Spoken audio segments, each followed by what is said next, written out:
Hashem, Mincha is going to be at 8:10. Please be on time. The Halacha tells us, as we mentioned, that a person who drinks wine during the meal has to say Borei Peri Agifin. However, when it comes to other drinks, there's a serious dispute in the authorities. If a person has drinks during the meal, should he say a bracha on the drinks, or is it covered with the bracha of Hamotzi Lechem Min Haaretz that he already said on the bread? Therefore, halacha lemaaseh, we don't say a bracha because we say safek brachot la'aked. Anytime there's a doubt regarding a bracha, we would rather not say the bracha than perhaps say the bracha in vain, and therefore it's better to not say the bracha and drink without the bracha during the meal, and that's why we do that. However, the Shulchan Aruch does write that the best way to do things is to say before the meal to take a cup of water and to drink a little bit of the water with a bracha because it's before the meal, and have in mind that all the drinks that you're going to have during the meal should be covered with this bracha.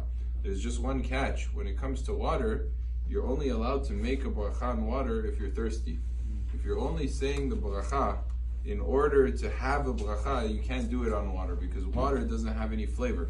And therefore, it only warrants a bracha when you're thirsty, as opposed to other drinks.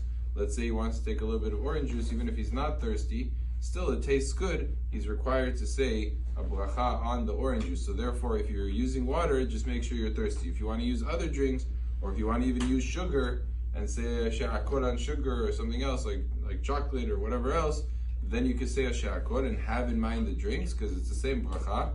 So you say the she'akot, it will have the drinks and it will be covered. Now, in truth, even though the Shulchan Aruch says that's the best way of doing things, the minhag olam, the typical custom, is to not say a bracha before the meal on a cup of water, on a cup of whatever. It's not to say a bracha, not to say that it's asul to do. It's nice if you want to do that. If you want to be machmir, then that's good, but it's not required. It's a mishnat hasidut. It's above the letter of the law. So that's why the minhag is usually people just go into the meal and they drink in the meal and they're not concerned for this Shulchan Aruch, and that's fine. That's a valid minhag, but it is still a proper, higher level of conduct to say the bracha before and to cover and to get out of safek brachot la'aked. Baruch Adonai le'olam, amen ve'amen.